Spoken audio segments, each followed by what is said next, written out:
여기 더 나은 삶을 꿈꾸며 한국에 찾아온 이주 노동자 여성이 있습니다. 그녀는 다행히 좋은 한국인 사장님을 만나 수월하게 일하고 일생일대의 사랑까지 찾게 되는데요. 하지만 믿었던 연인은 그녀를 배신하고 맙니다. 연인의 배신에 충격을 받아서 제정신이 아니던 그녀는 그만 실수로 크게 넘어지고 마는데요. 무릎이 깨졌지만 명절이라 근처 약국도 열지 않은 상황.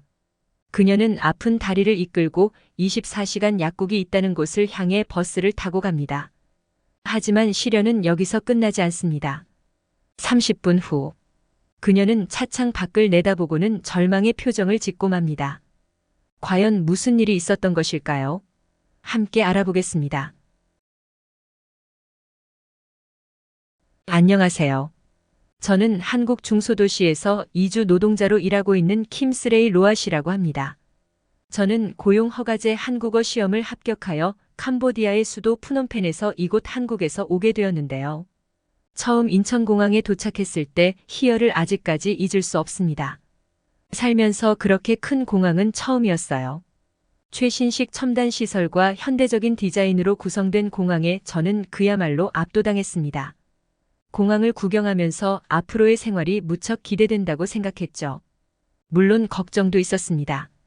처음에 캄보디아에 오기 전에 아는 지인들한테 들은 이야기로는 악덕 사장을 만나면 비닐하우스나 공장 컨테이너에서 덜덜 떨면서 잔다고 하더군요.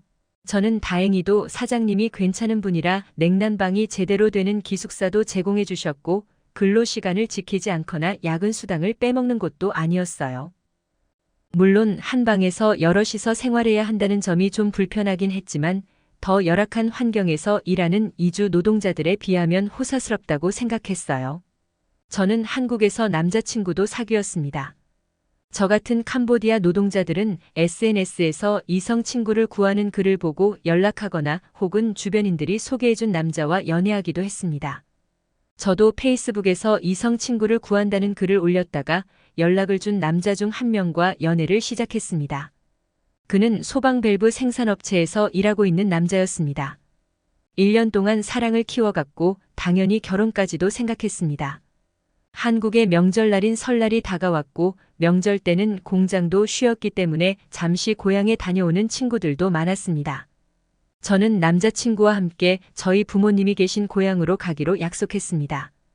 결혼을 약속한 사람이라고 소개해드리고 싶었어요. 저는 비행기 예약 등 모든 것을 남친에게 맡겼습니다.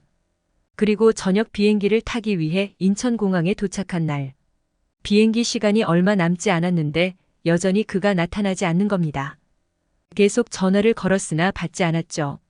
그렇게 수십 통을 걸고 나서야 장문의 긴 메시지 하나가 왔습니다. 메시지를 본 저의 얼굴은 하얗게 질렸습니다. 메시지 내용은 이랬습니다.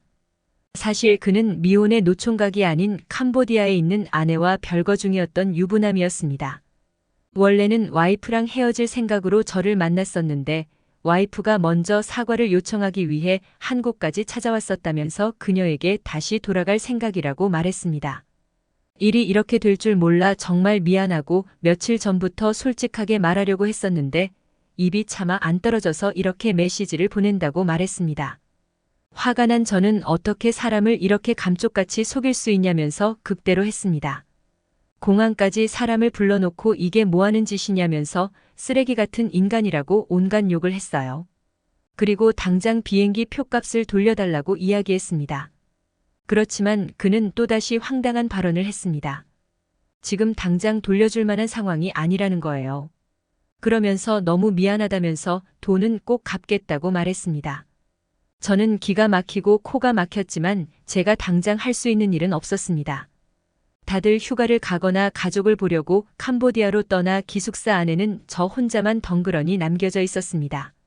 서러운 마음에 소주를 잔뜩 사 마셨고 다음날 일어나니 머리가 너무 아프더군요. 상쾌한 공기를 마시면 좀 나을까 싶어 목만 축이고 바로 바깥으로 나왔습니다. 하지만 술이 아직 완전히 깨지 않았던 모양인지 저는 실수로 발을 헛디뎌 크게 넘어지고 말았습니다.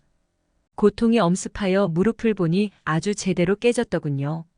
피범벅된 무릎을 이끌고 다시 기숙사에 들어갔지만 이상하게도 평소에 그렇게 잘 보이던 비상구급함이 보이지 않았습니다. 요 앞 슈퍼는 오늘 명절 당일이라고 쉬는 날이었고 약국도 다 문을 닫은 상태라 막막했습니다. 저는 휴대폰으로 명절날 여는 약국이 있나 검색했습니다. 다행히 365일 여는 약국이 있다고 나왔고 인터넷에 나와 있는 번호로 전화를 걸어보니 오늘 운영한다는 답변이 돌아왔습니다. 좀 거리가 있어 버스를 타긴 해야 했지만 상관은 없었습니다. 저는 절뚝거리는 다리를 이끌고 가까운 버스 정류장으로 갔습니다. 차가 도착하자 버스 계단 위를 힘겹게 올라갔습니다. 그런데 버스 아저씨가 갑자기 운전석에서 나오더니 저를 부축해 주었습니다. 그는 걱정스러운 말투로 괜찮냐고 무릎이 왜 이러냐고 말씀하셨습니다. 저는 넘어져서 무릎이 깨졌는데 못 걸을 정도는 아니다. 괜찮다라고 이야기했습니다. 하지만 그는 제가 자리를 앉을 때까지 부축해 주었어요. 저는 사려 깊은 버스 운전사에게 감사하다고 이야기했습니다. 한국 사람들이라고 모두 좋은 사람들만 있는 건 아니었지만 제가 겪은 한국인들은 대체로 이처럼 친절했습니다. 캄보디아에 왔을 때 한국 사람들에 대해 안 좋은 이야기들을 더 많이 들었는데 실제로 와보니 먼 나라까지 와서 돈 번다고 따뜻하게 대해주는 한국 아주머니 아저씨들이 많았어요. 타향살이에 지칠 때마다 한국인들의 따뜻한 친절로 저는 일어선 적이 여러 번 있었습니다. 자리에 앉은 저는 혼자서 창밖을 보고 있었습니다. 약국은 종점에서 새 정거장 떨어진 곳으로 꽤 거리가 있어 30분은 더 가야 했습니다. 가만히 앉아 있으려니 자연스럽게 잡생각이 떠올랐고 남친 때문에 우울한 기분이 다시 몰려들었습니다. 푸놈펜에서 의류공장에 다닐 때도 사귄 남자친구가 저를 두고 다른 여자와 바람 피웠는데 여기 와서도 또다시 똥차를 만나다니. 서러운 마음이 올라온 저는 혼자 눈물을 훔쳤습니다. 저는 목적지를 지나치는지도 모르고 울고 있었어요. 아저씨가 종점이라고 외치고 나서야 깨닫고 기겁한 저는 창밖을 내다봤습니다. 운수회사의 간판이 선명하게 보였어요. 힘없는 발걸음으로 버스에서 내린 저는 어떻게 해야 할지 막막했습니다. 거리가 걸어가긴 조금 긴 거리였고 그렇다고 해서 택시를 타자니 돈이 아까웠습니다. 안 그래도 이번 달에 비행기 값으로 돈을 좀 많이 써서 아껴가며 살아야 가족들에게 생활비를 보낼 수 있을 텐데 택시를 타는 게 망설여졌습니다. 저는 하는 수 없이 절뚝거리는 다리를 이끌고 힘겹게 발걸음을 옮겼습니다. 그런데 제 뒤에서 아까 버스 아저씨가 허겁지겁 달려오시더니 아가씨, 혹시 정류장 놓쳐서 종점에 내린 거야? 라고 말했습니다. 저는 그렇다고 고개를 끄덕였습니다. 버스 아저씨는 어디를 가냐고 물어보시더군요. 약국에 간다고 대답했더니 제가 가려던 약국이 어딘지 단박에 아시더군요. 아무래도 이 근방에서 명절에도 여는 약국이 하나밖에 없어서 그런 듯 했습니다. 아저씨가 약국 이름을 말하자 저는 고개를 끄덕였죠. 그는 경악한 얼굴로 걸어서 25분 이상은 가야 하는데 그 다리로 갈 생각이냐고 깜짝 놀라셨습니다. 그리고는 잠깐 기다리고 있으라며 차를 끌고 나오겠다고 하셨어요. 아저씨는 버스가 아닌 자가용을 타고 나와 타라고 이야기했습니다.